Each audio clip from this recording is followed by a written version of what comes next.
Kirby and the Rainbow Curse is my least favorite Kirby game by a wide margin. For context, I've been a strong fan of this series forever, and I generally adore these spin-offs, including Rainbow Curse's predecessor.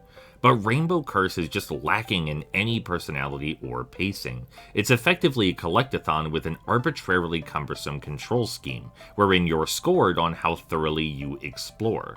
This isn't an inherently flawed premise, as Epic Yarn did this to great effect, but it also featured an abundance of charm and concise, varied level gimmicks. It's important to recall that, in general, levels in the Kirby series are bouncy, breezy, and built around simple, central ideas. In any given level in the Dreamland series or Epic Yarn, you'd be treated to a core concept, or couple of core concepts, that are given some time to shine. Then the level ends when they're done. There's practically no filler. Meanwhile, I've never even made it to the third level of Rainbow Curse. I tried to play it 3 times over several years, each attempt with more conviction than the last, and the padding is just way too much. The first 2 levels drag incessantly long, featuring massive stretches where dozens and dozens of identical stars are laid out for you to grab, and you're expected to scour every corner of the map for the dreadful things.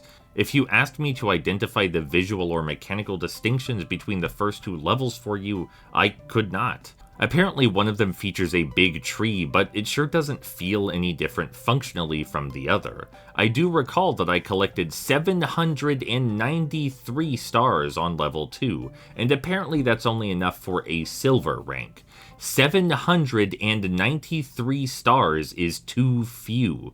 Go back through the level and mindlessly slurp up more shiny collectibles. Do it for Kirby. Kirby begs it of you. I turned the game off at that point. I consider Rainbow Curse something of a tragedy because I so desperately want to like it. I love Kirby, I love this art style, the Wii U is my favorite console, and just look at this brilliant box art. But every time I try it, I'm left with the sinking feeling that my time is being deliberately wasted by a game which champions content over substance. And hey, maybe it suddenly gets really good around level 3, and I just needed to push a bit further. But the other games in the series don't withhold their good level design to an arbitrary point, and it's not like I'm playing in bad faith here. Maybe I'll replay Canvas Curse instead, because even its first 2 levels, though similar in length, feature much more mechanical and visual variety.